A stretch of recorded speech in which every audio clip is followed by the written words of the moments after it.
علیہ الصلوۃ والسلام نے نماز تراویح پڑھنے کے لیے اور قیام اللیل کی فضیلت آپ علیہ الصلوۃ والسلام نے فرمائی، اور جس کے راوی حضرت ابو ہریرہ رضی اللہ عنہ فرماتے ہیں کہ اللہ کے نبی کریم صلی اللہ علیہ وسلم نے فرمایا من قام رمضان ایمانا واحتسابا غفر له ما تقدم من ذنبه۔ بخاری کی روایت ہے کہ جس آدمی نے رمضان المبارک میں قیام کیا ایمان کے ساتھ، ایمان کی شرط اس لیے لگائی کہ ایمان ہوگا تو تبھی کوئی عمل قبول ہوگا، اگر ایمان نہیں ہے تو آدمی کا کوئی بھی عمل قابل قبول نہیں ہوتا، تو ایمان ہر عمل کے لیے ضروری ہے۔ دوسری چیز فرمائی وہ احتساباً، اور ثواب کی امید رکھتے ہوئے، اجر رکھتے ہوئے، کہ آدمی یہ توقع کرے کہ اللہ تعالیٰ مجھے اس پر اجر سے نوازے، مجھے اللہ تعالیٰ اس میں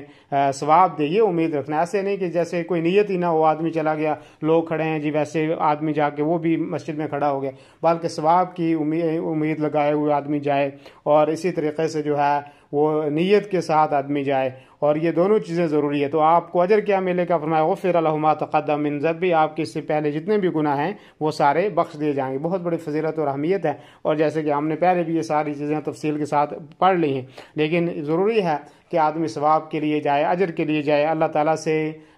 مغفرت طلب کرتے ہوئے جائے اور اخلاص کے ساتھ۔ اسی لیے یہ ضروری ہے کہ آدمی، ایک تو ایمان ضروری ہے، اور ایمان سے مراد یہ بھی ہے کہ آدمی اخلاص بھی ضروری ہے، اور دوسری چیز یہ ہے کہ ہر عمل کے لیے آدمی کو اتباع سنت کا بھی خیال رکھنا چاہیے، اور اتباع سنت کے بغیر کوئی عمل قابل قبول نہیں ہوتا۔ اور تراویح کی رکعات کے سلسلے میں آپ علیہ الصلوۃ والسلام کا فرمان ہے، اس کے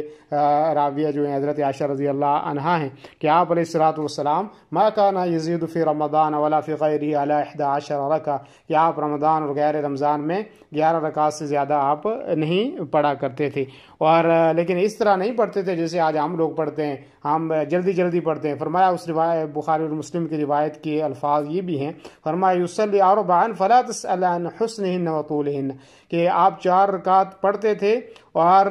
کیسے پڑھتے تھے، کہ وہ کتنی خوبصورتی کے ساتھ آپ پڑھتے تھے، کتنا ان کو لمبا کرتے تھے، اس کے بارے میں آپ نہ پوچھیں۔ پھر آگے فرمایا ثم یصلی اربعا فلا تسأل عن حسنہن وطولہن ثم یصلی ثلاثا، کہ آپ پھر 4 رکعت اس کے بعد پڑھتے تھے، 2 رکعت کر کے پڑھنی، یعنی 4 پڑھنے کے بعد تھوڑا سا وقفہ آپ کیا کرتے تھے، اور وہ خوبصورتی کے ساتھ آپ پڑھتے تھے، قرآن اچھے انداز میں پڑھا جاتا تھا، وقف کیا جاتا تھا، آیتوں پہ رکا جاتا تھا، اور اچھے انداز میں تلاوت ہوتی تھی، اور اس طرح رکوع اور سجود جو ہے وہ اچھے انداز میں ہوتا ہے۔ ایسے نہیں ہمارے طرح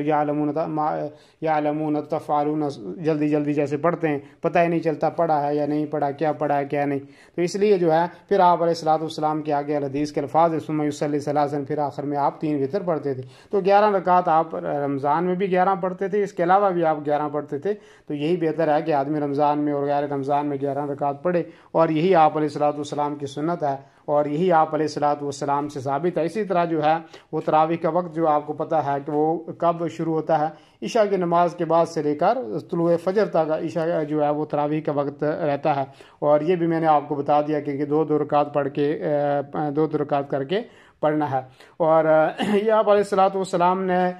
تراویح کی نماز کے بارے میں عورتوں کے متعلق بھی حدیث میں وارد ہے کہ عورتیں بھی جو ہے وہ تراویح کی نماز پڑھ سکتی ہیں، وہ جا سکتی ہیں، ان کے لیے بھی اس کے اندر جو ثواب اور اجر ہے وہ ساری چیزیں آپ نے پیچھے پڑھ لی ہیں، مختصر میں نے اس کی وضاحت آپ کے سامنے کر دی ہے۔